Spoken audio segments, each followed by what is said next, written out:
യഥാർത്ഥമായ വിശ്വാസവും കൂറും പുലർത്തുമെന്നും ഇന്ത്യയുടെ പരമാധികാരവും അഖണ്ഡതയും നിലനിർത്തുമെന്നും ഭയാശങ്കയോ മമതയോ വാത്സല്യമോ വിദ്വേഷമോ കൂടാതെ ഞാൻ എൻ്റെ ഔദ്യോഗിക കർത്തവ്യങ്ങൾ യഥാവിധിയായും വിശ്വസ്തയോടും എൻ്റെ പരമാവധി കഴിവും അറിവും വിവേചന ശക്തിയും ഉപയോഗിച്ചുകൊണ്ടും നിർവഹിക്കുമെന്ന് ഈശ്വരനാമത്തിൽ സത്യപ്രതിജ്ഞ ചെയ്യുന്നു.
അങ്ങനെ കൊച്ചി കോർപ്പറേഷനെ വി.കെ. മിനിമോളാണ് ഇനി നയിക്കാൻ പോകുന്നത്. ആദ്യ ടേമിൽ മേയറായി സത്യപ്രതിജ്ഞ ചെയ്തിരിക്കുന്നു വി.കെ. മിനിമോൾ. തത്സമയ ദൃശ്യങ്ങളാണ് പ്രേക്ഷകർ കാണുന്നത്.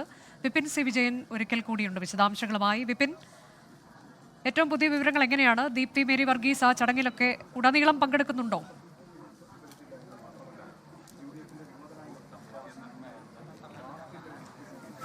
യെസ് അനുജ, ഇപ്പോൾ കൊച്ചിയുടെ മേയറായി വി.കെ. മിനിമോൾ വന്നിരിക്കുന്നു. വി.കെ. മിനിമോളെ ആ മേയറുടെ കസേരയിലേക്ക് ഇരുത്തിയിരിക്കുന്നു. ഒപ്പം തന്നെ മേയറുടെ ഗൗണ് അണിയിച്ചിരിക്കുന്നു. ജില്ലാ കളക്ടറാണ് അണിയിച്ചിരിക്കുന്നത്. അതിൻ്റെ നടപടിക്രമങ്ങളാണ് നമ്മൾ ഈ ദൃശ്യങ്ങളിൽ കാണുന്നത്. സത്യപ്രതിജ്ഞ കഴിഞ്ഞു. ഈശ്വരനാമത്തിലാണ് വി.കെ. മിനിമോൾ സത്യപ്രതിജ്ഞ ചെയ്തിരിക്കുന്നത്. ദീപ്തി മേരി വർഗീസ് ഇതിനുശേഷം ആ ഒരു നമ്മൾ നേരത്തെ കണ്ടതുപോലെ തന്നെ ആ ഒരു സംസാരത്തിന് ശേഷം ഇപ്പോൾ പുറത്തേക്ക് പോയിരിക്കുന്നു എന്നുള്ളതാണ് ഇവിടെ നിന്നും കാണുന്ന ഒരു കാഴ്ചയുള്ളത്. മറ്റ് കൗൺസിലർമാരെല്ലാവരും തന്നെയുണ്ട്.